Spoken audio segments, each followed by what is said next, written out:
When I was actively working in television, there were, I think on most shows, certainly on mine, one writer or a team, period. Today, on comedy shows, there are teams of 15 writers working on one script, one segment. And when they're through pooling their thoughts together and creating a show, the network comes in and tells them what's wrong with it. What's wrong with it is that there are 15 writers working on it. A writer should be able to take his vision and carry it through and do it. And that's the way it used to be. And shows were much, much better then than they are now.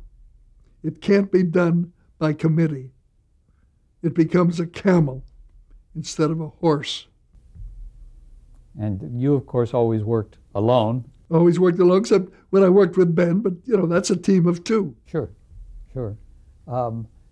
Any other comment about the level of humor of today's television shows?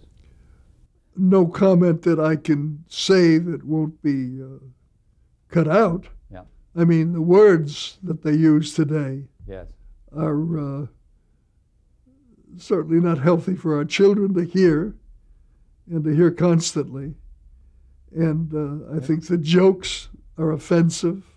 And it's going to get worse because they're trying to compete with cable, where on cable they can do everything. Absolutely.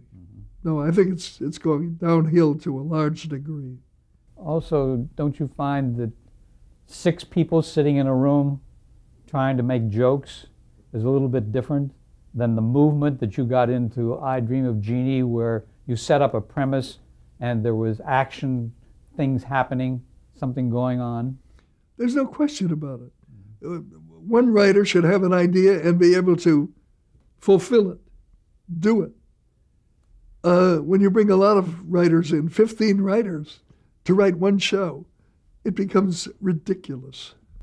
And then, of course, you mentioned the network telling those 15 writers what is wrong with the script, and the people who are telling them that have no experience in production or writing. You're exactly right. The networks consist of people who are not creative. If they were creative, they'd be creating. There's a story about a young man who was running a network. Natalie Schaefer was an actress who's done everything from Gilligan's Island to William Shakespeare. A very experienced actress, was sent by her agent to this kid, this 12-year-old who's running the network, to see about a running part in the series. She walked in the door, and he said, "Well, so you're Natalie Schaefer. Now, you tell me everything you've done." And she looked at this kid and said, "You first."